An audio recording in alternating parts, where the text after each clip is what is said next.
I'm Nathan Reynolds. I'm 38 years old, and my parents chose my brother's 40th birthday party over my 8-year-old daughter's funeral.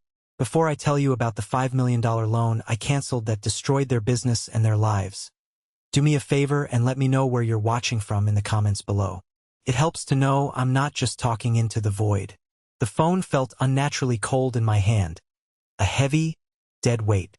It was a strange detail to fixate on, the way the smooth glass and metal seemed to leach the warmth right out of my skin, but my mind was desperately clinging to the small, insignificant things. I cataloged them like an inventory specialist taking stock of a disaster zone. The dust motes dancing in the single shaft of pale afternoon sunlight cutting through the blinds. The faint, sweet, antiseptic smell of the lily-scented cleaner the hospital used, a scent that now seemed like a cruel joke. The way the carpet fibers in her room felt beneath my worn-out shoes. Anything to build a dam against the giant, crushing reality that had just caved in on my life. Lily was gone. My daughter, my brilliant, ferociously funny, 8-year-old girl. The singular, undisputed light of my entire world. She had passed away that morning. It was peaceful, the nurses said, and I held onto that word like a life raft. A peaceful end to a brutal war. She was finally free from the pain of the leukemia that had systematically stolen her from me and her mother, Olivia. We were both by her side. I held her small, cool hand until it was over, and then I just kept holding it for a long, silent time after, terrified that if I let go, she would disappear forever. There are 1,000 administrative calls you have to make when someone's world ends. The funeral home, the insurance company, distant relatives, close friends. But there are only 2 calls you truly dread. The ones you feel you owe like a debt. The call to your mother and the call to your father. I retreated to Lily's room to do it. I couldn't make this call from anywhere else. The room was an untouched sanctuary, a perfect museum of a childhood cut short. Her crayon drawings of rainbow-colored cats and flying dogs were taped to the wall. A fluffy, slightly squash-stuffed unicorn she'd named Sparklehoof was perched on her pillow, its single plastic eye seeming to watch me with a knowing sadness. Her particular scent, a mix of crayons, bubble bath, and that unique, innocent smell of a child, still hung in the air. I took a deep, shuddering breath that felt like swallowing broken glass, dialed my mother's number, and leaned my forehead against the cool, painted wall. She picked up on the second ring, her voice a whirlwind of activity. Nathan, is everything all right? Your father and I are right in the middle of planning the seating chart. It's an absolute nightmare. I could hear the background noise clearly, the excited chatter of other people, the unmistakable clinking of glasses. Party. My own voice came out as a raw, broken whisper. I could barely recognize it. Mom, it's Lily. I had to pause to force the next words out. She passed away this morning, Mom. Silence. But it wasn't the heavy, empathetic silence of shared grief. It was a brief, empty, analytical pause, the sound of a computer buffering. Then, her voice, a little strained, but still appallingly practical. Oh dear, that's just terrible news. I heard her muffled voice turn away from the phone, addressing someone else. Arthur, it's Nathan. It's about the little one. Yes, she's gone. Then she was back on the line with me, her tone shifting into a low, conspiratorial hush. Nathan, listen to me. This is awful, truly awful timing. You know your brother Trevor's 40th is this weekend. The big party at the country club is tomorrow night. We have people flying in from all over the country. The caterers are confirmed. The band is booked. Everything is set in stone. I couldn't form a word. My throat felt like it was closing up, a vice grip of disbelief tightening around my windpipe. The room began to feel unsteady. So, she continued, completely oblivious to my silent agony. The funeral? Could it possibly wait until Monday? Or even Tuesday? I mean, a milestone birthday like this. It's a once-in-a-lifetime event. Everyone important will be there. It's been planned for months. I stayed silent. I didn't scream. I didn't sob. I didn't curse her. I just stood there, listening to the sound of my own heart shattering into a million irreparable pieces. It was a quiet, internal explosion. "Nathan?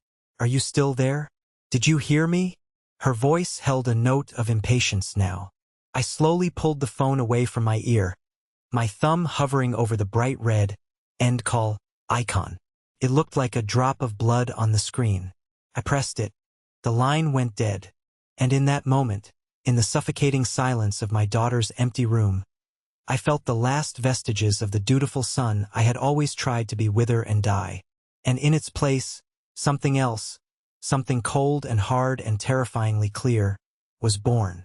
You have to understand, that phone call wasn't a lightning strike from a clear blue sky. It was the hurricane making landfall after a lifetime of storm warnings I had willfully ignored. It was the final, brutal confirmation of a truth I had spent 38 years trying to unsee. In the grand accounting of the Reynolds family, I was not a son. I was a line of credit. My family's story is written in dollar signs and balance sheets. My brother, Trevor, 2 years my senior, was always the prized asset. And I was the income stream that kept the whole fragile enterprise afloat. Trevor was the golden child. It wasn't because he was smarter or more talented or a better person. He simply was. He was the firstborn, the heir apparent, the one destined to carry on the family name and, more importantly, the family business. Reynolds Fine Furniture. The business was my father's entire identity. It was a high-end, luxury brand he had inherited from his own father, and he spoke of its mahogany tables and hand-stitched leather sofas with a reverence most people reserve for a holy text. Trevor held a vague executive title there, something like Vice President of Brand Development, which, as far as I could tell, mostly involved him showing up late in a company car, taking long lunches with other sons of other rich men, and vetoing ideas he didn't understand. He contributed nothing of substance but was praised for his innate feel for the brand. I, on the other hand, had committed the ultimate sin. I had forged my own path. I found no romance in selling overpriced furniture to people who didn't need it. I was good with numbers. I saw the world in patterns, in risk and reward. So I went to business school, got my MBA while working 2 jobs, and clawed my way into the world of finance. I started my own wealth management firm from a rented desk and a second-hand computer. And I was successful. Wildly successful. In my family's eyes, this success wasn't something to be proud of. It was a resource to be exploited. This dynamic was etched into every family gathering. I remember one Christmas vividly years ago. Lily was maybe 4. A whirlwind of ribbons and joy. I just closed a major deal, the biggest of my career at that point, and I'd splurged on this incredible, handcrafted dollhouse for her. It was taller than she was. Her face when she saw it. That was my real reward. I brought her over to my parents' house for Christmas dinner, and my mother, Eleanor, took one look at the dollhouse and said, loud enough for my aunts and uncles to hear, "Must be nice to have money to throw away on toys. Some of us have a payroll to meet."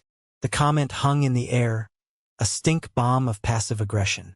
Not 5 minutes later, she pulled me into the kitchen, her smile tight. "Nathan, your father and I were thinking of renovating the main showroom. We're just a little short on capital, you understand. And since you're obviously doing so well," that was the loop. My achievements were either ignored or used as a prelude to a request for money. Trevor's minor accomplishments, however, were treated like national holidays. I once sat through a painfully long toast from my father at a family dinner, where he lauded Trevor for designing a new company brochure. A brochure. He spoke of Trevor's vision and keen eye. A week earlier, my firm had been featured in a Forbes article about rising stars in finance, and my father hadn't said a single word to me about it. The worst part, the part that still lodges in my throat like a shard of glass, was how they treated Lily. They saw her as an extension of me, and therefore an afterthought. Or worse, a spoiled accessory to my unconventional life. "You're too soft on her, Nathan." My father would grunt, watching me comfort Lily after she scraped her knee at a family barbecue. "You're not preparing her for the real world." The real world, in his mind, was a place where affection was a transaction and vulnerability was a liability. They rarely attended her school plays or birthday parties. There was always a critical business emergency, or a buyer we simply can't postpone. I remember her second-grade science fair. She had worked for weeks on a baking soda volcano, meticulously painting it and decorating it with little plastic dinosaurs. I was there, of course, cheering her on as she proudly explained the chemical reaction. My parents were supposed to come. They showed up an hour late, glanced at her project, said, "Very nice, dear," and then spent the next 30 minutes talking to the father of another child, a man who happened to own a chain of boutique hotels and was, therefore, a potential client. Lily watched them, her smile faltering. She never said anything, but I saw the light in her eyes dim just a little. That was the day I started hating them. Olivia, my ex-wife, saw it all with perfect, painful clarity. We'd grown apart as a couple, but our love for Lily was an unbreakable treaty. We were a formidable co-parenting team, a united front against their casual cruelty. One evening, deep into Lily's illness, we were sitting in the sterile, fluorescent-lit hospital cafeteria, the air thick with the smell of disinfectant and despair. Lily had just been diagnosed, a rare, aggressive form of leukemia. The doctors gave her 6 months. My world had stopped spinning. I'd taken an indefinite leave of absence from my firm, effectively handing the reins to my partner, Marcus, so I could be with her every single second. Olivia's eyes were red-rimmed and hollow. She slid her phone across the sticky table. "Look at this," she said, her voice utterly flat. It was my mother's Facebook page. There was a photo of her and my father, dressed to the nines at some black-tie charity gala, champagne flutes in hand. The caption read, "Supporting a wonderful cause for underprivileged children." The date stamp was from the night before, the night Lily had her first brutal, soul-crushing round of chemotherapy. "I can't stand them, Nathan," Olivia whispered, the tears she'd been holding back finally falling, tracing paths through her makeup. "I swear to God, I can't. For Lily, I tried. I bit my tongue so many times it's permanently scarred. But I can't anymore." It was against this backdrop that the loan discussion happened. Reynolds' fine furniture was dying. A slow, agonizing death brought on by my father's stubborn pride and his refusal to adapt to a changing market. They were on the brink of bankruptcy, and so they came to me, not for advice, for a bailout. $5 million. I was sitting in a stiff plastic chair next to Lily's hospital bed, watching the rhythmic beep of her heart monitor, trying to memorize the exact shape of her face as she slept. My father, Arthur, stood in the doorway, clutching a leather-bound proposal like it was the 10 Commandments. He didn't ask how Lily was doing. He didn't even look at her. He launched right into his pitch. "Nathan, this is about legacy," he began, his voice taking on the somber tone he used when he wanted to sound profound. "This is about your grandfather's name. We can't let it die." I remember feeling a bizarre sense of detachment, like I was floating above my own body. My daughter was fighting for her life with every breath, and he was talking about mahogany and brand recognition. But a part of me, the part that had been conditioned for 38 years to be the good son, the responsible one, still felt the gravitational pull of duty. It was a sickness. "I'll have my team look at it," I said, my voice hoarse and tired. "But Dad, listen to me. If we do this, it is by my firm's rules, not by family rules. This will be a structured loan with strict performance clauses, full transparency on the books, and quarterly reviews. It's not a gift. It's an investment, and you will be accountable to me." He bristled, his face tightening with offense. "It's just family, Nathan. For God's sake. Why all the legal mumbo-jumbo?" "It's a $5 million loan, Dad," I said, my eyes never leaving Lily's small, sleeping face. "It's not mumbo-jumbo. It's procedure. It's how I protect my client's money, and it's how I'll protect mine. It's for everyone's protection, especially yours." He finally, reluctantly, agreed. He signed the preliminary agreement right there in the hospital room, using the back of a medical pamphlet as a hard surface. He believed, I know he did, that it was all for show, that I would never actually enforce those clauses against my own father, that when it came down to it, blood would be thicker than ink. That was my fatal flaw. believing, even for a second, that for them, blood meant anything more than an obligation on my part. During the 5 agonizing months of Lily's illness, my parents visited exactly twice. Both times, they stayed for less than an hour and spent most of it complaining about the stress the business was under. Trevor never came. Not once. He sent a single text message. "Hey man, heard about Lily. So sorry. I'm just really uncomfortable around sick kids." Uncomfortable. His discomfort was more important than his niece's suffering. So when my mother said what she said on the phone, her voice a cocktail of inconvenience and party planning stress, it wasn't a surprise. It was a diagnosis. It was the final, brutal confirmation of a disease I had known about my whole life. My daughter was a footnote in the grand story of their lives. Her death was an inconvenience, a problem of awful timing. I stood there in her room, the silent phone in my hand, and looked at a drawing she'd made for me, taped to her mirror. It was a picture of the two of us holding hands on a beach. She had drawn the sun as a huge, smiling face wearing sunglasses. Above it, in wobbly, second-grade handwriting, she had written, "My daddy is my sunshine." And in that moment, I knew I had a choice. I could swallow this ultimate pain, this ultimate disrespect, just like I had swallowed 1,000 smaller cuts over the years. I could go to the party, plaster on a fake smile, and continue to fund their empty lives. Or I could finally, for the first time, choose my own worth. Choose my daughter's memory. I could become the man Lily already thought I was. The man who was her sunshine. And sunshine, I thought with a terrifying new clarity, can also burn everything to the ground. The days between that phone call and the funeral were a gray, featureless landscape of numb logistics. The world moves on with appalling efficiency when someone dies. There are forms to fill out, decisions to make. Picking a casket for an 8-year-old is a specific circle of hell I wouldn't wish on my worst enemy. Every choice, from the type of wood to the color of the lining, feels like a fresh betrayal.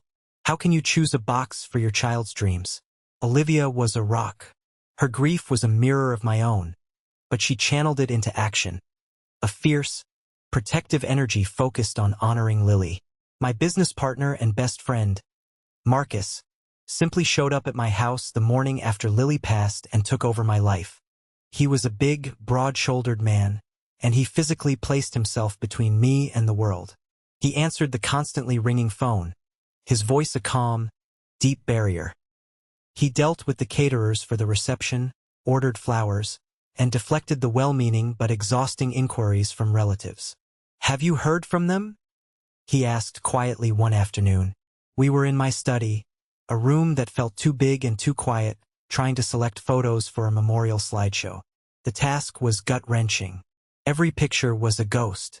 I shook my head, not looking up from a photo of Lily on her first day of school, her backpack almost as big as she was. Not a word, not a text, nothing. He swore, a low, vicious sound. "I'm with you, Nathan. You know that. Whatever you decide to do, whatever it is." He didn't need to ask what I was planning. He'd seen the look in my eyes. He knew me better than my own family did. He knew the storm that was gathering behind my quiet, grief-stricken facade. A neighbor, Mrs. Henderson, a sweet elderly woman who Lily used to help with her garden, brought over a massive casserole. Her eyes were filled with genuine tears. "She was such a special girl, Nathan. She always reminded me to water my petunias." That small act of kindness from a near stranger felt more real, more sincere, than anything I'd ever received from my own parents.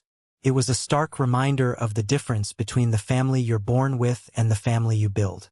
The day of the funeral was overcast and cool, the sky a blanket of flat, unforgiving gray. It suited the mood perfectly.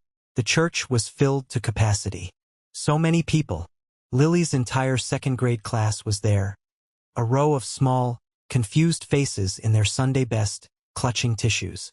Her teachers were there, weeping openly. The nurses from the pediatric oncology ward, our angels and scrubs, came on their day off. My colleagues from the firm were there, filling an entire section. Our friends, neighbors, Olivia's family. Everyone was there to honor my daughter, to mourn the loss of her bright, beautiful light. Everyone, it seemed, except my family. My parents, Arthur and Eleanor, arrived 30 minutes late.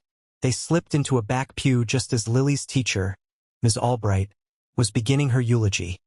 Her voice thick with emotion as she spoke of Lily's infectious giggle and insatiable curiosity. My father, I saw, glanced at his watch. My mother dabbed at her perfectly dry eyes with a silk handkerchief, a pantomime of grief for the audience. They didn't look sad. They looked inconvenienced, annoyed, like this was a tedious obligation they were suffering through before the main event, Trevor's 40th birthday extravaganza. Trevor himself didn't show up at all. What did show up, however, was a large, ostentatious flower arrangement delivered to the entrance of the church. It was a gaudy explosion of plastic-looking white lilies and cheap carnations, all tied up with a massive, shimmering gold bow. It screamed, last-minute guilty conscience. Olivia saw it first. I saw her body stiffen, a gasp catching in her throat. She walked over to it, her expression one of pure venom, and snatched the card tucked into the ribbons. She read it, and her face went from angry to utterly disgusted. Without a word, she handed the card to me. The message was printed in a generic, flowing script. From Trevor and Jessica. Rest in peace, Lily. Lily, with 2 L's and a Y. He hadn't even bothered to spell his own niece's name correctly. I stared at the card, the misspelling like a physical punch to the gut. It wasn't just neglect. It was complete, utter, soul-crushing disrespect. It was a testament to how little she, my vibrant, wonderful daughter, had ever mattered to him, to any of them. I crumpled the card in my fist, the sharp edges of the cardstock digging into my palm. A small, satisfying pain. After the service, we held a small reception at my house. It was supposed to be a time for comfort, for sharing memories, for leaning on one another. My parents stayed for exactly 15 minutes. My father, ever the opportunist, cornered me by the kitchen, not to offer a hug or a word of condolence, but to talk business. Nathan, about that final transfer for the loan, he said, his voice low and urgent, as if we were discussing a stock tip. My accounts payable department is screaming. I really need it by Monday, Tuesday at the latest, or things are going to get sticky. I just stared at him, my mind a blank wall of white noise. I didn't have the energy to be angry. I was just empty, hollowed out. We'll talk later, Dad, I managed to say, the words tasting like ash. He clapped me on the shoulder, a gesture that was meant to be fatherly but felt proprietary, like a brand. Good man. Knew I could count on you. Then came the final cut, the mortal wound, the one that severed the last, frayed thread of filial duty forever. I was standing near the front door, shaking hands and accepting hugs, thanking people for coming. My mother was talking to Mrs. Gable, an old family friend, a woman who had known me since I was a boy and had always shown me kindness. I wasn't trying to eavesdrop, but their voices carried across the hushed room. It's just so tragic, Mrs. Gable was saying, her own eyes filled with genuine, heartfelt tears. Such a beautiful little girl. She had your eyes, Eleanor. And my mother, Eleanor Reynolds, sighed a weary, put-upon sigh, the sigh of someone burdened by the emotional needs of others. It's a tragedy, of course, she said, her voice dripping with a cloying, false sympathy that made my stomach turn. But, children die every day. It's terribly sad. But life has to go on. And Trevor's 40th is such a monumental milestone for the family. We have to celebrate the living, don't we? It's what he needs right now. The air left my lungs in a sudden whoosh, as if I'd been punched. Children die every day. She said it like she was talking about the weather. A sad but ultimately unremarkable event in the grand scheme of things. An unfortunate occurrence that was interfering with her party planning. I saw Mrs. Gable's face. The polite, sympathetic smile froze on her lips and then melted away, replaced by an expression of pure, unadulterated shock. She looked past my mother and her eyes, wide with horror, met mine. In them, I saw the reflection of my own agony and disbelief. She didn't have to say a word. She saw that I had heard. She mumbled a quick, awkward excuse about needing to leave and practically fled, unable to even look at my mother again. She knew. She had heard the monster behind the maternal mask. My parents left a few minutes later, my mother giving me a theatrical air kiss that landed a foot from my cheek. "We simply have to go now, darling. So much to do before the party tomorrow. It's going to be fabulous. You'll be there, won't you? Try not to be too late. We want to do a family toast." I watched them walk to their car, a late-model Mercedes that my money had undoubtedly paid for. They were laughing about something my father said as they got in. I turned and walked back into my house, a ghost at my own daughter's wake. I moved through the crowd of people who genuinely mourned her. I walked past the table filled with pictures of her smiling face. I walked past Olivia, who took one look at my expression and reached for my hand, her eyes asking a question I couldn't answer. I went straight to my study, closed the heavy oak door, and locked it. The click of the lock was the sound of a final decision being made. The storm had passed the point of no return. It was no longer a question of if I would act. It was only a question of how devastating the reckoning would be. I took out my phone, my hands perfectly steady, and scrolled to a single contact. David Chin, my lawyer. He answered on the first ring. "Nathan, I'm so sorry for your loss. I can't imagine what you're going through." "Thank you, David," I said, my voice cold and clear, a stranger's voice in my own ears. "I need you to do something for me. I need you to pull up the Reynolds Furniture loan agreement. We're going to make some changes. Substantial ones." The night after the funeral was the longest and quietest of my life. The house was finally still, the last of the well-wishers and grieving friends gone home. Olivia, emotionally and physically shattered, had retreated to the guest room hours ago. I was alone in my study, a ship adrift in a sea of silent, crushing darkness. The only light was the green glow of my desk lamp, illuminating a small circle of my new reality. On the polished wood surface of the desk lay two objects, symbolic bookends of my life. On one side, a framed 5x7 photo of me and Lily at the beach. We were caught mid-laugh, covered in sand, the sun glinting in her hair. Her joy in that photo was so pure it was almost painful to look at. On the other side lay the thick, leather-bound loan agreement my father had so eagerly signed, its pages filled with clauses and subclauses, a testament to a world of cold, hard facts. I didn't call David back right away. The decision had been made in a flash of white-hot rage and grief, but the execution required a cold, deliberate mind. And a part of me, the part that had been programmed for 38 years to be the dutiful son, the peacemaker, the provider, was staging a final, desperate rebellion. "This is your family," it screamed. "Your father. Your mother. You don't destroy your family, no matter what they've done." I got up from my leather chair and began to pace the room, the plush Persian rug muffling my footsteps, my own personal cage. I was at war with myself. I tried to conjure good memories, to find a reason to pull back from the brink. I thought about my father, how he taught me to ride a bike, his big, calloused hands steady on the back of the seat. I thought about my mother, how she'd hum in the kitchen while making my favorite meal, macaroni and cheese, after I'd had a bad day at school.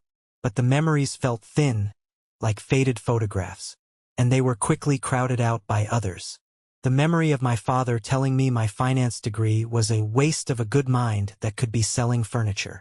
The memory of my mother, after I'd bought my first house, saying, "It's a bit flashy for a starter home, isn't it, Nathan?"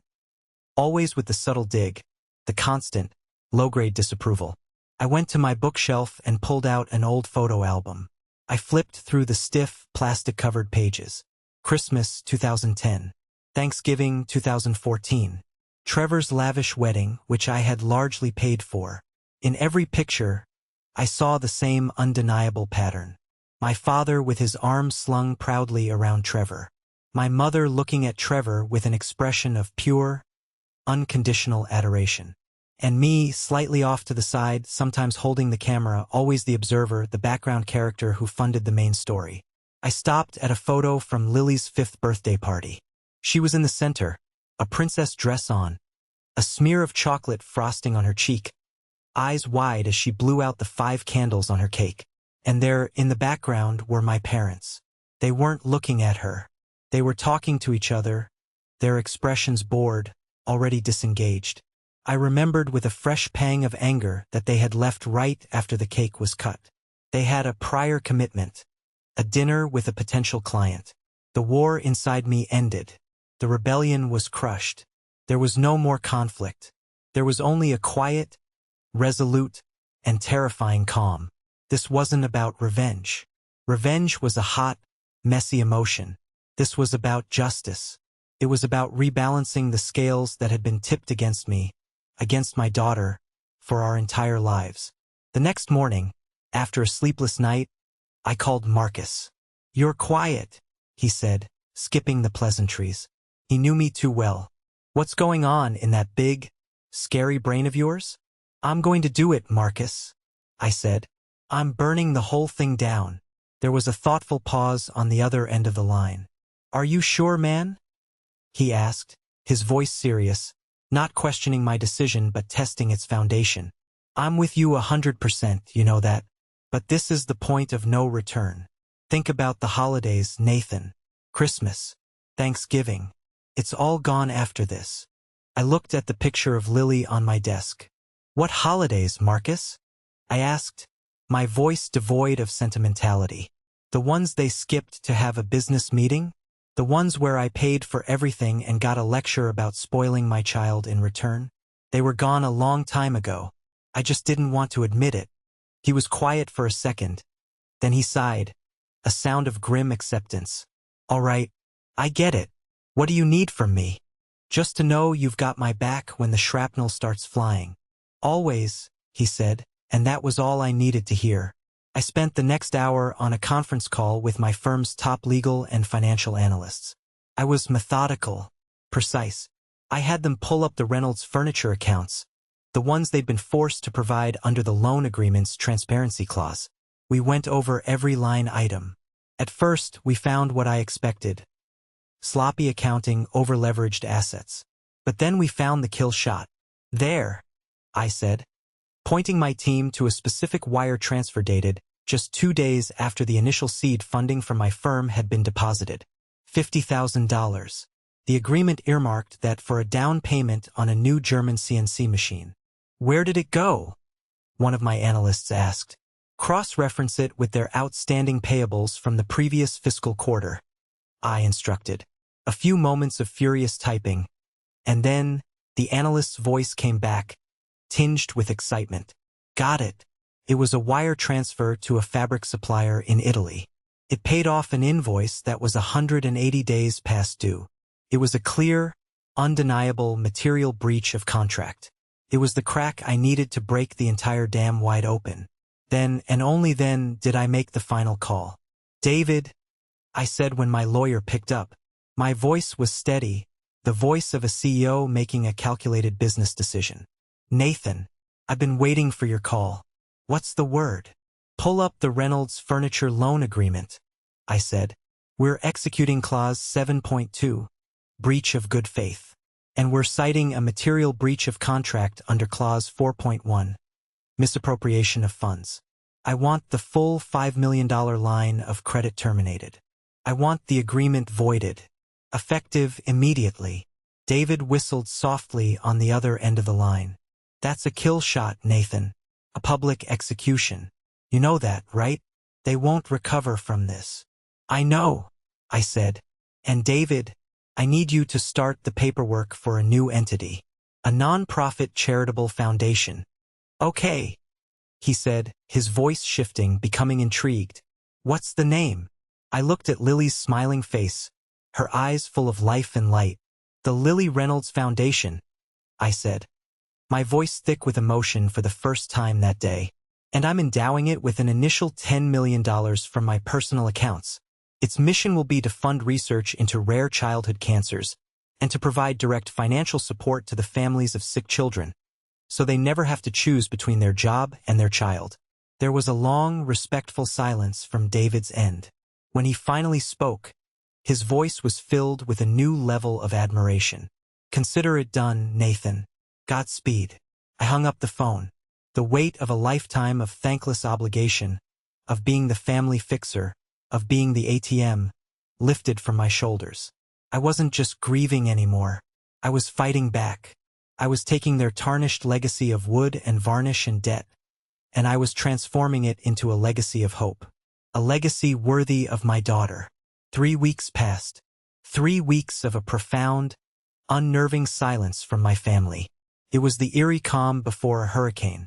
I knew the formal, jargon-filled letter from the bank's legal department would have reached them by now. The one stating that due to multiple material contractual breaches, the $5 million line of credit had been irrevocably terminated. I could almost hear the sequence of events from my quiet office downtown. The initial confusion, the frantic calls to their bank manager, the disbelief curdling into pure, undiluted rage. I was just waiting for the storm to make landfall. It happened on a Tuesday morning. My assistant, Clara, a wonderfully efficient and unflappable woman, buzzed my office intercom. For the first time since I'd hired her, she sounded flustered. "Mr. Reynolds, your parents and your brother are here, in the reception area. They don't have an appointment, but they're insisting. They say it's a critical family emergency." The corner of my mouth twitched into something that might have been a smile. "It's all right, Clara. Thank you. Send them in." I stood up from behind my large, minimalist desk, a sleek construction of steel and reclaimed wood that I had designed myself, and walked to the floor-to-ceiling window that overlooked the sprawling city. My office was my sanctuary, my fortress. It was clean, orderly, transparent, and successful. Everything my father's world was not. I heard the heavy glass door to my office swing open behind me. I didn't turn around. I just watched the traffic moving silently, far below. "Nathan!" It was my father's voice, a low roar that was used to commanding attention in his own smaller kingdom. "What is the meaning of this? What in God's name have you done?" I slowly turned to face them. They stood there, clustered together just inside the doorway, a united front of sputtering indignation. My father's face was flushed a dangerous shade of crimson, a vein throbbing in his temple. My mother looked like she was about to burst into tears of pure fury, her hands clutching a pearl necklace as if it were a rosary. And Trevor, my worthless, coddled brother, just looked confused and petulant, like a 16-year-old whose car keys had just been confiscated. "I don't know what you're talking about," I said calmly, my voice even. "Don't you dare play dumb with us," my mother shrieked, her voice shrill and piercing. "The bank, the loan, they sent a letter. They said it's been canceled. You're ruining us. After everything we've done for you, after we raised you, fed you, gave you a home, everything they'd done for me." The sheer, breathtaking audacity of that statement almost made me laugh out loud. Trevor finally found his voice, stepping forward as if to challenge me. "This is because of the party, isn't it? That's what this is about. You're destroying the family business, our legacy, my entire future, because you were upset about a stupid party." "It wasn't a stupid party, Trevor," I said, my voice dropping, becoming quiet and sharp and dangerous. "It was my daughter's funeral. Your niece, the little girl whose name you couldn't even be bothered to spell correctly on the cheap flowers you sent." Trevor flinched as if I'd physically slapped him, his bluster deflating instantly. My father, seeing he was losing control, stepped forward. He puffed out his chest and adopted his booming, paternal tone, the one that had always worked on me before. "Son, this has gone far enough. This is our legacy. My father's legacy, your grandfather's. You made a promise. We had a deal. You can't just back out of a deal." I walked back to my desk, my movements deliberate. On it was a slim, black folder. I picked it up and slid it across the polished surface towards them. It stopped perfectly in the center of the desk, equidistant between us. "You're right, Dad. We did have a deal. We had a contract. You should have read it more carefully." He stared at the folder, a snake in the garden, refusing to touch it. "This isn't about my feelings," I said, my voice now devoid of all emotion, as clinical as a surgeon's report. "This is about business. The business world you always claimed to admire so much. And in business, contracts matter. Promises matter. But you see, you broke the contract first. I let that statement hang in the air, the silence in the room thick and heavy.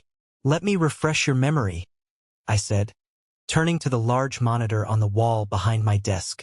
With a click of my mouse, I brought up a document, a bank statement. Clause 4.1 of our agreement, use of funds.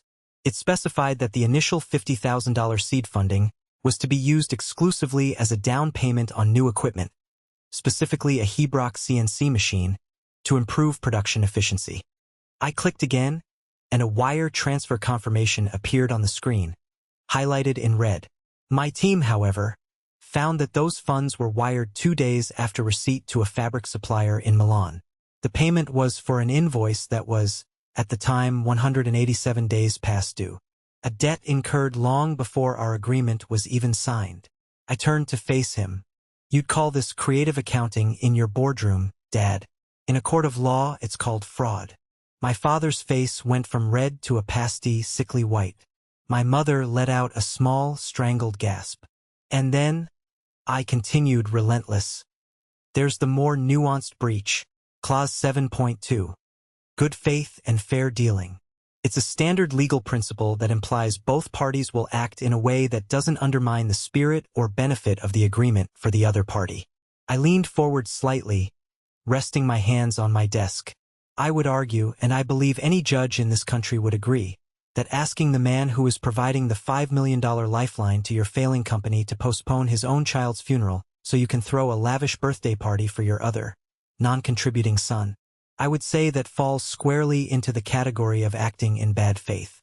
I let them absorb the full impact of the words. Their self-righteous outrage was gone, replaced by a dawning, sickening horror. They were finally beginning to understand. This wasn't an emotional outburst. This wasn't a tantrum.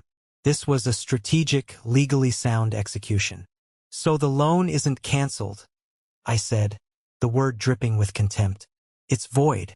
The contract is null. And the capital that was allocated for it, well, it's been reallocated to a more worthy investment. My mother finally found her voice, a desperate, trembling whisper that was a pathetic echo of her earlier shrieking. What do you mean, reallocated? Nathan, please. You can't. Your father. The business is his entire life. I looked at her, at the woman who had given birth to me, the woman who had chosen a party over my pain, and I felt nothing. No pity, no rage, just a vast, empty distance. His life. I repeated softly, the question hanging in the air. My daughter lost her life, her entire beautiful 8-year-long life. And you were worried about a seating chart. You want to talk about legacies? Let's talk about legacies. This was it. The moment I had been replaying in my mind for 3 weeks. The $5 million from the voided loan, plus an additional $5 million from my personal accounts, has been used as the seed funding for a new, non-profit organization. I watched their faces as the words registered, the confusion giving way to disbelief. I'm calling it the Lily Reynolds Foundation. The name hit them like a physical blow. My father staggered back a step, as if his legs could no longer support him. It's a $10 million charitable foundation, I said, letting every word land like a hammer blow on the coffin of their hopes. Its sole, unwavering purpose will be to fund the most promising research into the very same rare childhood cancers that took my daughter from me. It will have a specific wing dedicated to providing direct financial support to families of sick children, so that no parent ever has to choose between sitting by their child's bedside and earning a paycheck. I stood up to my full height, feeling more powerful than I ever had in my life. So you see, your legacy of overpriced wood, questionable fabric, and mounting debt is over. It's dead. It's being replaced by my daughter's legacy. A legacy of hope. A legacy of compassion. A legacy that will actually save lives, instead of just furnishing the homes of people who don't need more things. They were speechless. Utterly, completely broken. The shock on their faces wasn't just about the money anymore. It was about power. In their minds, I was their son, their personal bank, an extension of their own wills.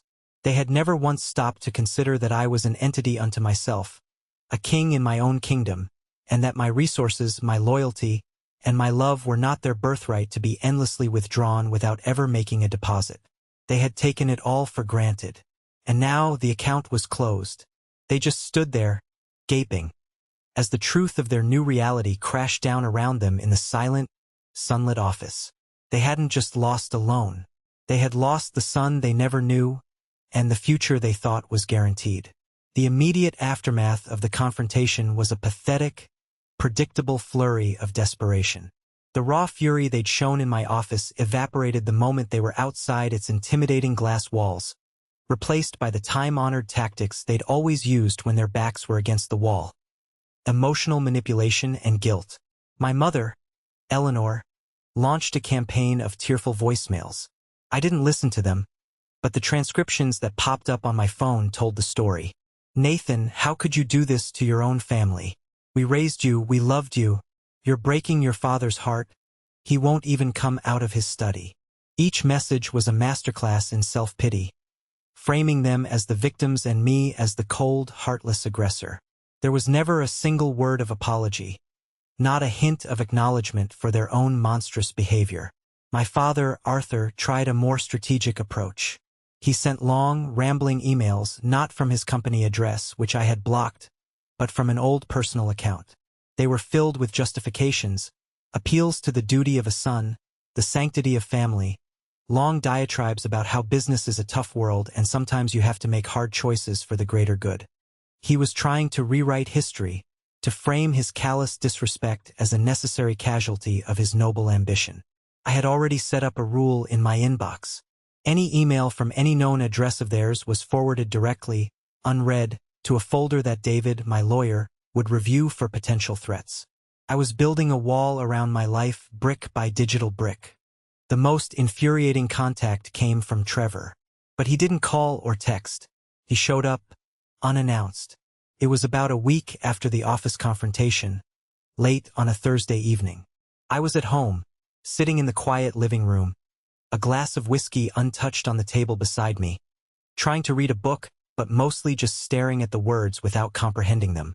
The doorbell rang, not a polite chime, but a long, insistent, angry buzz. I looked at the security camera feed on my phone. It was Trevor, his face puffy and red, swaying slightly on my doorstep, backlit by the porch light. He was drunk. I sighed, a weary, tired sound, and went to the door. I opened it but stood in the frame, my body acting as a physical barrier. "What do you want, Trevor?" He tried to shoulder his way past me, a clumsy, ineffective shove. "We need to talk, Nathan. You can't just ignore us." I put a firm hand on his chest, stopping him easily. He was surprisingly weak, all bluster and no substance. "No, we don't. There is nothing left to say." His eyes, full of a potent cocktail of drunken rage and bottomless self-pity, glared at me. "You ruined us. You hear me? You destroyed Dad. You destroyed our family. All because you had to throw a goddamn temper tantrum over a thing. A thing." He called the death of his 8-year-old niece, the funeral he couldn't be bothered to attend, a thing. The last, tiny, flickering ember of brotherly affection I might have still harbored for him, some vestige from our shared childhood, was instantly extinguished. I didn't get angry. I didn't raise my voice. I just looked at him with a kind of cold, clinical pity. He wasn't a monster. He was just pathetic. "You should go home, Trevor," I said, my voice flat and final. "You're drunk, and you are not welcome here. This is my family too," he slurred, pointing a wobbly, accusatory finger at my chest. "You can't just cut me out." "No," I said, my voice as hard as the steel in my office building's frame. "You made it very clear who your family is when you chose a party over a funeral. Lily was my family. Olivia is my family. Marcus is my family. My friends are my family." I leaned in a fraction, my voice dropping to a whisper. You're just the man who sent flowers with my daughter's name spelled wrong. Now get off my property." His face crumpled. That one specific, undeniable detail, that small, sharp blade of truth, seemed to hit him harder than anything else. It was proof of his indifference, and he couldn't argue with it. I stepped back and closed the heavy oak door in his face. I didn't slam it. I just closed it with a solid, final click. Then I turned the deadbolt, the sound of the heavy metal sliding into place echoing in the silent hallway. It was more than just locking a door. It was setting a boundary, a physical, immovable line that they would never, ever cross again. The final move, the last gasp of their former power, came from my father. A few days later, a sleek, black-clad courier delivered a stiff envelope to my office. It was from a law firm I'd never heard of, some second-rate outfit that probably specialized in ambulance chasing. The letter inside was a classic cease and desist, filled with threatening but ultimately toothless legal jargon. It accused me of breach of a verbal promise, intentional infliction of emotional and financial distress, and tortious interference with their business. It was a pathetic bluff, an attempt to intimidate me with words they barely understood themselves. I scanned the letter, a humorless smile playing on my lips. It was amateur hour. I took a picture of it with my phone and forwarded it to David with a one-word message, "Handle." An hour later, David emailed me a copy of his response letter. It was a work of art, a masterpiece of legal destruction. He didn't just refute their claims. He systematically dismantled them and then went on the offensive. He quoted chapter and verse from our signed agreement. He attached the bank statements proving the fraudulent wire transfer. He then, in a beautiful flourish, mentioned that his forensic accounting team had flagged several years of creative inventory valuations and other tax irregularities that they would be morally and legally obligated to report to the IRS should his client be subjected to any further frivolous legal action. It was checkmate. The king was toppled. The game was over. After that, the silence was absolute. No more calls. No more emails. No more drunken visits. It was as if they had ceased to exist. I had surgically removed the cancer from my life. The procedure had been painful, brutal, and had left a scar that would never fully fade. But for the first time in as long as I could remember, I could finally breathe. The air in my home, in my office, in my life was clean. The first year without my family was a year of quiet, difficult reconstruction. Building a life from rubble is slow, painstaking work. You have to clear the debris one piece at a time before you can even think about laying a new foundation. The grief for Lily was a constant companion, a dull, persistent ache in the center of my chest that I knew would never truly go away. But now it was no longer a paralyzing, empty void. It was mingled with something new, something that felt like purpose. The Lily Reynolds Foundation became my entire focus. It wasn't just a name on a letterhead or a tax shelter. It was a living, breathing entity, an extension of my love for her. I poured all my energy into it, the same relentless, detail-oriented energy I had once used to build my company from the ground up. We assembled a board of directors that I was incredibly proud of. Top pediatric oncologists from around the country, sharp financial experts who could ensure every dollar was maximized, and passionate patient advocates who understood the human cost of these diseases. We vetted research proposals and grant applications with a rigor that bordered on obsessive. I owed it to Lily to make sure her legacy was built on a foundation of integrity and excellence. One of the most passionate and brilliant members of our board was a doctor from the very hospital where Lily had been treated, Dr. Rebecca Chin.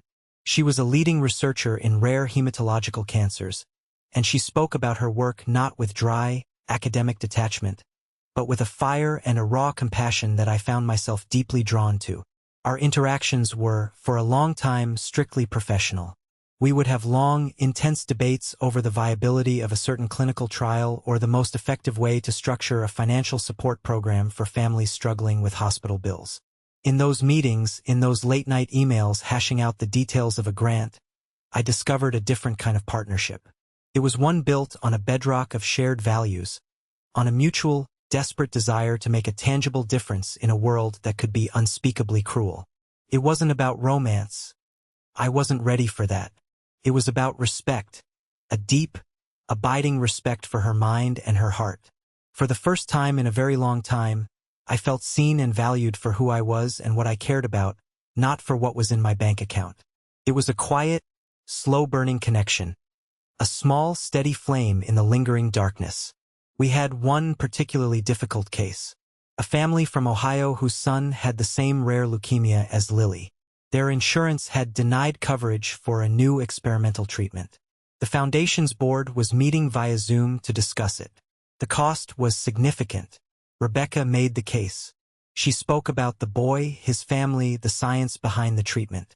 Her voice was clinical but laced with an undercurrent of fierce advocacy. I watched her on my screen, and I knew we had to do it. "We'll cover it," I said, interrupting the debate. "We'll cover all of it. This is why we exist." Rebecca looked at me through the screen, and for a split second, her professional mask slipped. She gave me a small, grateful smile that was more intimate and meaningful than any grand gesture. In that moment, I felt a connection, a sense of shared victory that was more fulfilling than any business deal I had ever closed. About a year after the confrontation in my office, I was scrolling through a business journal online late one night, reviewing market trends. A headline at the bottom of the page caught my eye: Legacy brand Reynolds fine furniture files for Chapter 7 bankruptcy. The article was short and clinical, an impersonal obituary for my father's life's work. It detailed the company's collapse, citing insurmountable debt, an inability to adapt to a changing e-commerce market, and the recent, sudden withdrawal of a major investment partner. I read the article twice. I felt nothing. Not joy, not satisfaction, not even sadness. Just a profound sense of finality. A quiet recognition that a chapter of my life I had long since finished reading had finally been torn from the book. Marcus called me the next morning. "Did you see the news about Reynolds?" he asked gently. "I saw it," I said. "How are you feeling?" "I don't know," I answered honestly. "I thought I'd feel something. Vindicated, maybe, but I just feel quiet. It's just a sad end to a sad story. I thought that would be the last I ever heard of them.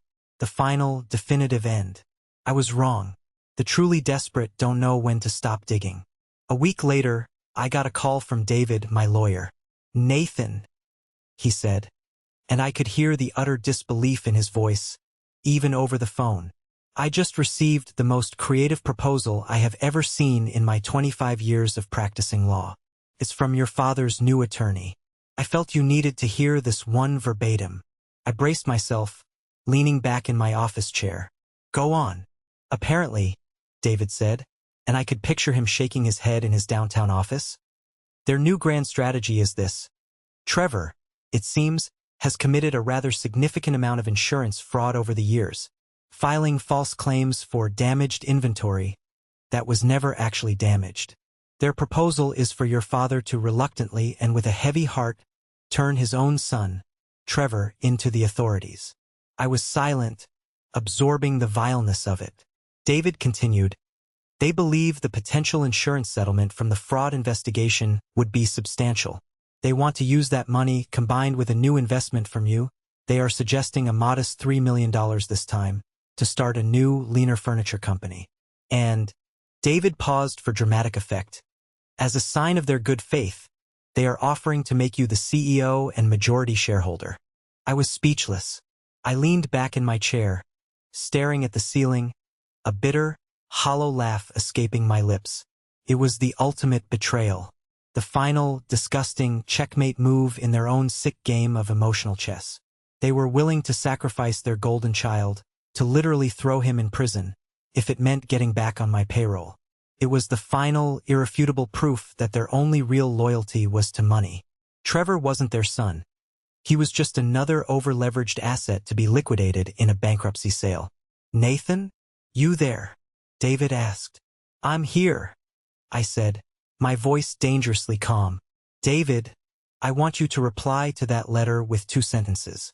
The first is, any further communication of any kind from you or your clients will be considered harassment and will be met with an immediate restraining order. The second is, my client's offer from our last correspondence still stands." "The list of defense attorneys?" David asked, a hint of a smile in his voice. "That's the one," I said. "Send my brother a list of the top 5 criminal defense attorneys in the state, courtesy of the Lily Reynolds Foundation. Tell him he's going to need one. It wasn't about revenge. I didn't care enough for that. It was a final act of detachment. A clear, cold signal that I was no longer a player in their sick, twisted game. I wasn't even on the same planet anymore. I was out. I was free. And I was never, ever looking back. It's been 2 years now since Lily left this world. The grief, I've learned, doesn't shrink. It remains the same size, a vast, unchanging continent inside you. But you grow around it. You build new coastlines, new cities, new landscapes of hope and purpose around the edges of your sorrow. The grief is still there, a part of me, but it's no longer a barren, desolate wasteland. It's become a garden. I'm sitting in that garden right now, literally. The Lily Reynolds Memorial Garden, right here on the grounds of the Children's Hospital. The foundation funded its creation last year. It's a peaceful place, shielded from the noise of the city, filled with the gentle sound of wind chimes and the scent of flowers that are chosen to bloom year-round. A constant splash of life. There's a small fountain in the center, its gentle burbling a soothing mantra.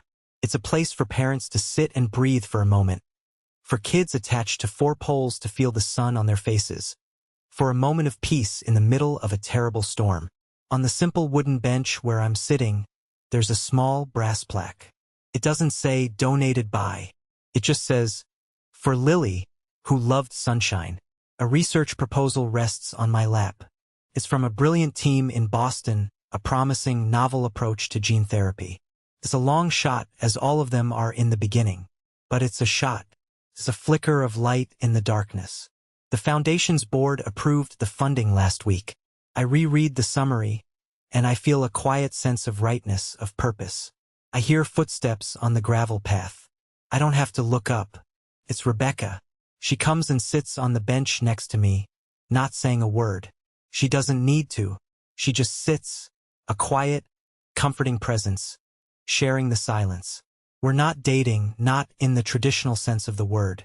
We're something quieter, deeper. We are 2 people who have seen the worst that life can throw at you, and have decided to build something beautiful and lasting from the wreckage. Our bond was forged in the fire of shared purpose, and it's stronger than any romance I've ever known. They always say blood is thicker than water. I've come to believe that's a lie, or at least a dangerous and incomplete truth. Blood is just biology. It's an accident of birth. Thickness, the real substance of human connection, the stuff of loyalty, of love, that's made of something else entirely. It's made of respect, of showing up, especially when it's hard. It's made of the choices you make every single day for the people who truly matter. It's made of water and tears and sweat and shared laughter. That's the stuff that's truly thick. Losing my daughter taught me what truly matters in this life. Losing my parents taught me who truly matters. My father wanted to build a legacy out of wood and varnish, a legacy built on taking. The business took his time, it took his integrity, and in the end, it took his soul. My legacy, Lily's legacy, is built on giving. It's in the quiet, determined hum of a research lab late at night. It's in the relieved sigh of a parent who just found out their astronomical medical bills have been paid. It's in the laughter of a child, sitting in this very garden, forgetting for a moment that they are sick. It's a legacy that can't be bought or sold. It can't be leveraged or declared bankrupt. It can only grow, and it will long outlive the memory of a failed furniture company. It will be my sunshine. Thank you for listening to my story. I hope it has touched you in some way. Have you ever been in a situation where you had to choose between your family and your own self-worth? Share your story in the comments below. I read them. And please, don't forget to like and subscribe so you don't miss what's next.